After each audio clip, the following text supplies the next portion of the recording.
नमस्कार, मैं हूं डॉक्टर अनिल रामटेके और अब इस वीडियो में हम बात करेंगे physico-chemical condition of water for fish pond और फॉर फिश कल्चर।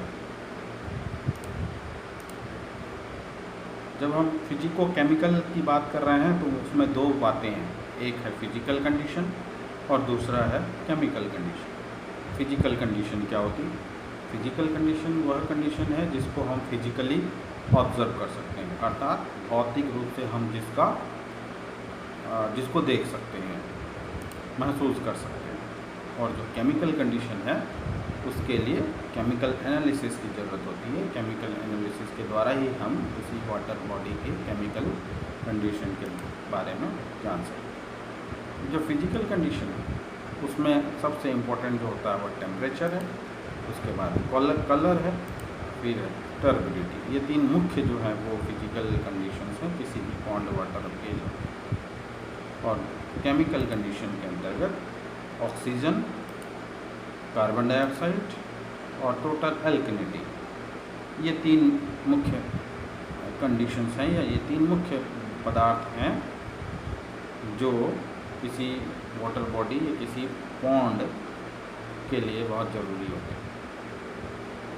तो हम एक एक करके सबके बारे में बात करते हैं। तो सबसे पहले हम फिजिकल कंडीशंस को देख लेते हैं। तो फिजिकल कंडीशन में भी सबसे पहले हम टेम्परेचर की बात कर लेते हैं। तापमान, जो टेम्परेचर होता है वो बहुत ही मुख्य कारक होता है किसी भी पॉन्ड का या किसी वाटर बॉडी का, क्योंकि जितनी भी मेटाबॉलिक एक्टिविटीज़ होती हैं वो चाहे पॉन्ड की हो या फिर फिशेस की हो, वो सारे जो मेटाबॉलिक एक्टिविटीज़ होती हैं वो सभी टेम्परेचर के द्वारा प्रभावित होती हैं, टेम्परेचर से इन्फ्लुएंस्ड होती हैं। जितने भी लिविंग ऑर्गेनिजम्स हैं वो उनका तापमान सहन करने की शक्ति या टेम्परेचर टॉलरेंस एक ऑप्टिमम सीमा तक ही होता है। एक निश्चित सीमा तक ही उनका तापमान को सहन करने की क्षमता होती है। उससे ज़्यादा अगर तापमान हो जाए तो वह सामान्यतः वो मर जाते हैं या असामान्य हो जाते हैं। जो इंडियन मेजर कार्प हैं, जो कि मछलियों का एक समूह है जिसमें हम रोहू, कतला, मृगल को जानते हैं, इन्हें इंडियन मेजर कार्प कहा जाता है। तो इंडियन मेजर कार्प लगभग 18 से 37 डिग्री तापमान को आसानी से सहन कर सकते हैं। तो इस तरीके से जो टेम्परेचर है वो बहुत ही एक इम्पोर्टेंट फैक्टर है। हाई टेम्परेचर में जो किसी भी पॉन्ड का अगर टेम्परेचर ज़्यादा हो जाए, हाई हो जाए, तो उस पॉन्ड में जो डिकम्पोजिशन की प्रक्रिया है वो बहुत ज़्यादा तेज़ी से हो जाती है, फास्ट हो जाती है, और जिसकी वजह से ऑक्सीजन की जो रिक्वायरमेंट होती है वह बढ़ जाती है। और ऑक्सीजन की रिक्वायरमेंट बढ़ जाने की वजह से उस पॉन्ड में से ऑक्सीजन की जो यूटिलाइजेशन है वो ज़्यादा हो जाती है और पॉन्ड में ऑक्सीजन की कमी या ऑक्सीजन डिप्लीशन हो जाने की संभावना हो जाती है। तो इस तरीके से तापमान था। अब हम देखते हैं दूसरा फैक्टर, दूसरा फिजिकल फैक्टर, वह है colour. Colour of the water is an indication of productivity of the pond, अर्थात किसी पॉन्ड का कलर जो है वह उस पॉन्ड की प्रोडक्टिविटी का एक इंडिकेशन होता है। अगर उस पॉन्ड का कलर ब्लू हो तो वह यह बताता है कि उस पॉन्ड में जो ब्लू ग्रीन एल्गी हैं उनकी बहुतायत होती है। इसे कहते हैं Bloom of blue green algae. अगर किसी पॉन्ड का कलर ग्रीन है तो वह यह दर्शाता है कि उस पॉन्ड में फाइटोप्लैंक्टन्स की मात्रा अत्यधिक है। किसी पॉन्ड का कलर अगर ब्राउन है तो यह प्रदर्शित करता है कि उस पॉन्ड में जूप्लैंक्टन अत्यधिक मात्रा में उपस्थित है। इस तरीके से जो कलर है वह कलर भी एक फिजिकल कंडीशन दर्शाता है, प्रदर्शित करता है किसी पॉन्ड का, जिससे हम देख करके यह अंदाज़ा लगा सकते हैं कि उस पॉन्ड में इनमें से किसकी बहुतायत है। अब हम तीसरे फिजिकल कंडीशन की बात करते हैं जिसे टर्बिडिटी कहते हैं या इसे गंदलापन भी बोला जाता है सामान्य भाषा में। अधिकतर केसेस में या अधिकतर जो नए बनाए हुए पॉन्ड होते हैं, न्यूली कंस्ट्रक्टेड पॉन्ड में टर्बिडिटी अधिक होती है, क्योंकि नए बने हुए पॉन्ड में जो पानी में सॉइल के कण या सॉइल पार्टिकल या मिट्टी के कण ज़्यादा मात्रा में घुले होते हैं, इसीलिए उसका रंग जो है वो गंदला होता है या अधिक टर्बिड होता है। जो टर्बिड वाटर है वह अच्छा प्रोडक्टिव वाटर नहीं होता। Turbid water is not a productive water,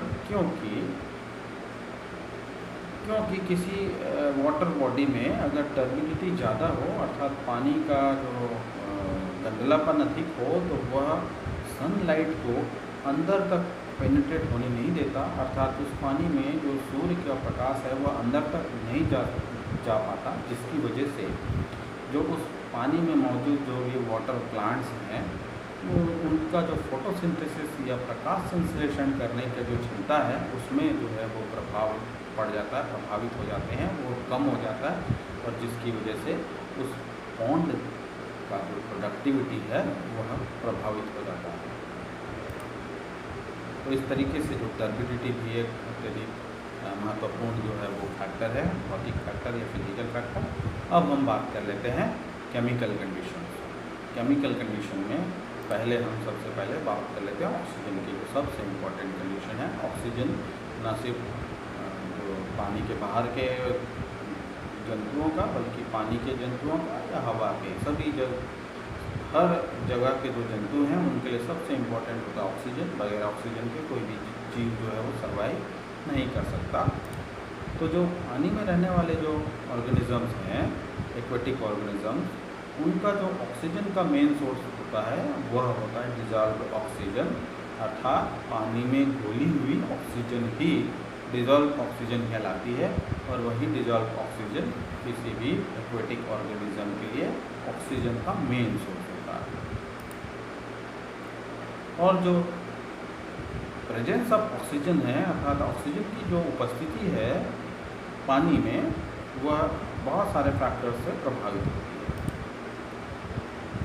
देखिए, सबसे पहला क्या होता है, टेम्परेचर जो फैक्टर है। जो टेम्परेचर होता है वह ऑक्सीजन का इन्वर्सली प्रोपोर्शनेट होता है। इन्वर्सली प्रोपोर्शनेट अर्थात व्युत्क्रमानुपाती, अर्थात अगर पॉन्ड का वाटर टेम्परेचर ज़्यादा होगा तो उस पॉन्ड में ऑक्सीजन की उपस्थिति कम होगी।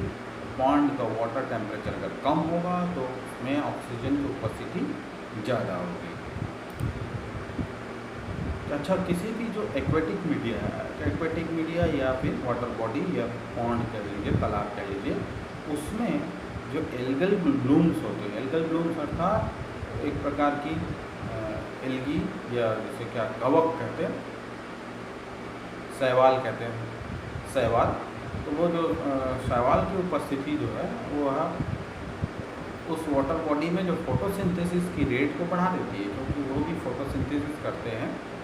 तो उस पॉन्ड में जो जितने भी वाटर प्लांट्स होते हैं उनके साथ साथ ये जो एल्गी होती हैं यह भी फोटोसिंथेसिस करती हैं। अत्यधिक मात्रा में फोटोसिंथेसिस होने की वजह से जो ऑक्सीजन का प्रोडक्शन भी ज़्यादा होता है, और जिसकी वजह से उस पॉन्ड में जो ऑक्सीजन है, डिजॉल्व ऑक्सीजन है, उसका लेवल अधिक हो जाता है। लेकिन कभी कभी जो एल्गल ब्लूम्स के सुपर सेचुरेशन की वजह से, सुपर सेचुरेशन का क्या मतलब है, एल्गी अत्यधिक मात्रा में उस पॉन्ड में आ जाती है, इतनी आ जाती है कि पूरा पॉन्ड या जो तालाब का पूरा सरफेस जो सतह होता है वो पूरा एल्गी से भर जाता है। उस केस में जो एक्वेटिक ऑर्गेनिजम्स होते हैं उनकी मृत्यु शुरू हो जाती है, मोर्टिलिटी हो जाती है उनमें। उसका कारण क्या होता है, उसका कारण होता है स्कैर्सिटी ऑफ सनलाइट, अर्थात जब पूरे सतह में एल्गी भरी होगी तो सतह के नीचे अंदर तक जो सनलाइट है वह नहीं उतर पाती, वो पेनिट्रेट नहीं हो पाती, जिसकी वजह से सतह के नीचे के जो एल्गीज हैं या फिर सतह के नीचे पानी के अंदर के जो वाटर प्लांट्स हैं उनमें जो फोटोसिंथेसिस की प्रक्रिया जो है वो स्लो डाउन हो जाती है, कम हो जाती है, धीमी हो जाती है, जिसकी वजह से जो ऑक्सीजन का प्रोडक्शन है वो कम होने लगता है, रिड्यूस होने लगता है। और इसके अलावा वो जितने भी प्लांट्स हैं जो उस वाटर बॉडी में हैं, और इसके अलावा जो एल्गी है वह भी रात के समय में रेस्पिरेशन के लिए ऑक्सीजन का ही उपयोग करती है।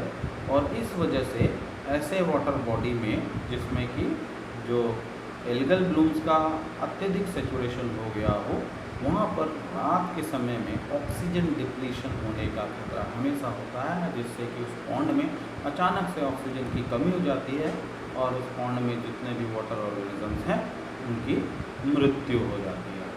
तो इस तरीके से जो ऑक्सीजन है वो बहुत ही महत्वपूर्ण है, और इसीलिए जो ऑक्सीजन का जो लेवल है किसी पॉन्ड वाटर में वो एक ऑप्टिमम लेवल उसका हमेशा जो है वो बहुत ही आवश्यक होता है, बहुत ज़रूरी होता है। अब हम दूसरे केमिकल कंडीशन या दूसरे केमिकल फैक्टर की बात कर लेते हैं, वह है कार्बन डाइऑक्साइड। जो कार्बन डाइऑक्साइड होती है ये आप सभी जानते हैं, कार्बन डाइऑक्साइड जो है वो बहुत शरीर के लिए हानिकारक गैस होती है और रेस्पिरेशन में बनती है, और वातावरण में इसका जो परसेंटेज होता है वो लगभग 0.35% या 0.04% के आसपास होता है। 0.04% के आसपास होता है कार्बन डाइऑक्साइड। जो कार्बन डाइऑक्साइड है वह ऐसे पानी में हाईली सॉल्युबल होती है जिस पानी का जो पीएच है वो 8.3 से कम होता है। और अगर किसी पॉन्ड वाटर में जो डिजॉल्व ऑक्सीजन है वह 6.0 मिलीग्राम पर लीटर से अधिक अगर हो तो ऐसे पॉन्ड में कार्बन डाइऑक्साइड की मात्रा यदि 40 मिलीग्राम प्रति लीटर तक भी हो जाए तभी भी उस पॉन्ड का जो फिशेस हैं वो उनमें कोई ज़्यादा प्रभाव नहीं होता। बस एक रिक्वायरमेंट ये है कि जो कार्बन डाइऑक्साइड का जो रेंज है वह 20 मिलीग्राम प्रति लीटर से ज़्यादा नहीं होना चाहिए। अर्थात जो कार्बन डाइऑक्साइड का सडन 40 मिलीग्राम पर लीटर अगर हो जाए तो कोई दिक्कत नहीं है, लेकिन हमेशा वो उतना नहीं बना रहना चाहिए। उसका जो औसत है, जो एवरेज है उसका कार्बन डाइऑक्साइड का, वो उसका जो रेंज है वो 20 मिलीग्राम पर लीटर के आसपास होना चाहिए। अगर कार्बन डाइऑक्साइड का सांद्रता अधिक हो जाती है किसी पॉन्ड वाटर में तो अधिक कार्बन डाइऑक्साइड उस पॉन्ड में कार्बोनिक एसिड का निर्माण कर लेती है, और जो कार्बोनिक एसिड होता है वो एक वीक एसिड होता है जो उस पॉन्ड के पीएच को जो है वो बदल देता है। पीएच उसका इंटरप्ट हो जाता है। पीएच के बदल जाने की वजह से उस पॉन्ड की जो प्रोडक्टिविटी है वह भी प्रभावित हो जाती है। तो इस तरीके से जो कार्बन डाइऑक्साइड भी महत्वपूर्ण एक केमिकल कंडीशन है। अब हम बात कर लेते हैं तीसरे केमिकल कंडीशन की, जिसे हम कहते हैं एल्किनिटी या टोटल एल्कलिनिटी या क्षारीयता हम जिसे कह सकते हैं।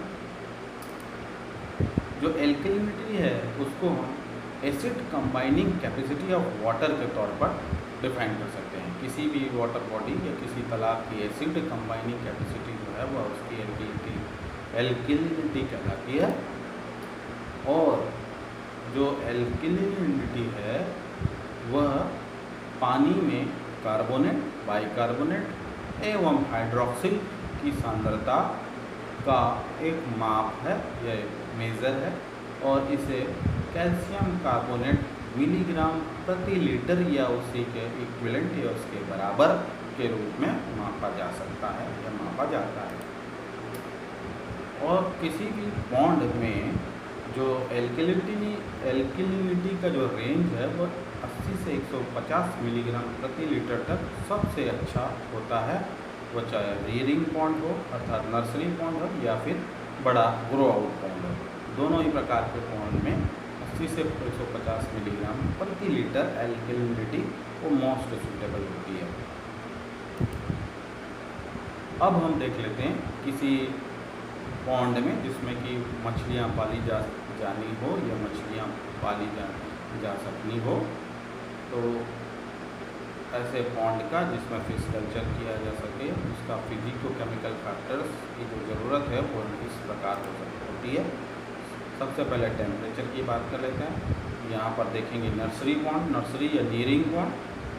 नर्सरी या रीयरिंग पॉन्ड ये क्या होता है, ऐसा पॉन्ड जो साइज़ में छोटा होता है, जिसमें मछली के बच्चों को रखा जाता है। मछली के जो बच्चे होते हैं उनका यहाँ पर देखभाल किया जाता है, इसे नर्सरी पॉन्ड कहते हैं। और ग्रो आउट पॉन्ड क्या होता है, जो बड़ा पॉन्ड होता है जिसमें बड़े साइज़ की मछलियाँ जिनको संपूर्ण वृद्धि के लिए उसमें डाला जाता है, वह ग्रो आउट पॉन्ड कहा जाता है। तो देखिए, जो नर्सरी पॉन्ड का टेम्परेचर जो है वो 20 से 30 डिग्री सेंटीग्रेड के आसपास होना चाहिए, और जो ग्रो आउट पॉन्ड का टेम्परेचर है वो अभी 20 से 35 डिग्री के आसपास होना चाहिए। ऑप्टिमम मतलब सबसे बेस्ट कंडीशन ये होती है। तो यहाँ जितने भी अभी पैरामीटर्स आपको बताऊँगा वो सभी ऑप्टिमम है, अर्थात सबसे सूटेबल या सबसे अच्छा जो अनुपात है वो है, जिसमें कि मछलियाँ अच्छे तरीके से ग्रो कर सकती है। दूसरा कलर जो है वो दोनों ही प्रकार के पॉन्ड में ग्रीनिश होना चाहिए। ग्रीनिश होना चाहिए, इसका क्या मतलब है, उस पॉन्ड में जो फाइटोप्लैंक्टन्स की मात्रा अत्यधिक होनी चाहिए। तीसरी बात कर लेते हैं टर्बिडिटी की, जो कि सेंटीमीटर में मापी जा सकती है। तो टर्बिडिटी जो है वो नर्सरी पॉन्ड की 8 से 20 सेंटीमीटर होनी चाहिए, और जो ग्रो आउट पॉन्ड है उसकी भी 8 से 20 सेंटीमीटर। पीएच जो है वो दोनों ही प्रकार के पॉन्ड में 7.5 से 8.5 के बीच में होना चाहिए। और जो कार्बन डाइऑक्साइड है वह 20 मिलीग्राम पर लीटर, 20 मिलीग्राम पर लीटर का जो एवरेज है उसका वह बना होना चाहिए, उतना होना चाहिए, उससे अधिक नहीं होना चाहिए, तभी वह बेस्ट कंडीशन हो सकती है। और डिज़ोल्व ऑक्सीजन जो है वो नर्सरी पॉन्ड में 6.0 से 12.0 मिलीग्राम प्रति लीटर, एवं ग्रो आउट पॉन्ड में 4 to 12 मिलीग्राम पर लीटर जो है वो होनी चाहिए। टोटल एल्कलिनिटी नर्सरी पॉन्ड एवं ग्रो आउट पॉन्ड दोनों ही पॉन्ड में 80 से 150 मिलीग्राम प्रति लीटर होनी चाहिए। अब बात कर लेते हैं नाइट्रोजन की। तो नाइट्रोजन जो है वो अमोनिया की से प्राप्त अगर हो, अर्थात अमोनिकल नाइट्रोजन हो, तो अमोनिकल नाइट्रोजन जो है वो नर्सरी पॉन्ड में 0.2 से 0.5 मिलीग्राम पर लीटर, एवं ग्रो आउट पॉन्ड में भी 0.2 से 0.5 मिलीग्राम पर लीटर होना चाहिए। नाइट्राइट से प्राप्त होने वाला जो नाइट्रोजन हो तो वह 0.02 से 0.2 दोनों ही प्रकार के पॉन्ड में इतना इसका लेवल होना चाहिए। नाइट्रेट से अगर नाइट्रोजन की प्राप्ति हो, अर्थात नाइट्रेट नाइट्रोजन हो, तो वह जो है दोनों ही प्रकार के पॉन्ड में उसका जो सांद्रता है वो 0.014 से कम होनी चाहिए, कम रहनी चाहिए। और जो फॉस्फोरस है, फॉस्फोरस नर्सरी पॉन्ड में 0.02 से 0.2 मिलीग्राम प्रति लीटर तक होना चाहिए, जबकि ग्रो आउट पॉन्ड में यह 0.01 से 0.5 मिलीग्राम प्रति लीटर होना चाहिए। तो इस प्रकार से किसी भी ऐसे फिश पॉन्ड में जिसमें कि मछलियों का पालन किया जाना है, उस फिश पॉन्ड में इतने फिजिको-केमिकल फैक्टर्स की ज़रूरत जो है वो पड़ती है, और ये ही फिजिको-केमिकल सब जो फैक्टर्स हैं वो बहुत महत्वपूर्ण होते हैं किसी फिश कल्चर प्रैक्टिस के लिए। तो मैं समझता हूँ आप लोगों को ये वीडियो अच्छा लगा होगा। यह वीडियो से आपको काफ़ी सारी जानकारी मिली होगी जो आपको परीक्षा में काम आएगी। अगर आपको ये वीडियो पसंद आया हो तो यहाँ से लाइक कर दीजिए इसको, और यहाँ से शेयर कर दीजिए, अपने सभी दोस्तों तक पहुँचा दीजिए इसको। और ये मेरा यूट्यूब चैनल है अनिल सर की क्लास, इसे सब्सक्राइब कर लीजिए, और सब्सक्राइब करते ही साथ ये जो बेल का बटन है इसे भी आप दबा दीजिए, जिससे कि आगे आने वाले सभी वीडियोस का पता आपको आपके मोबाइल पर चल सके, और आप मेरे आगामी वीडियोस को देख करके उससे ज्ञान प्राप्त कर सकें। धन्यवाद।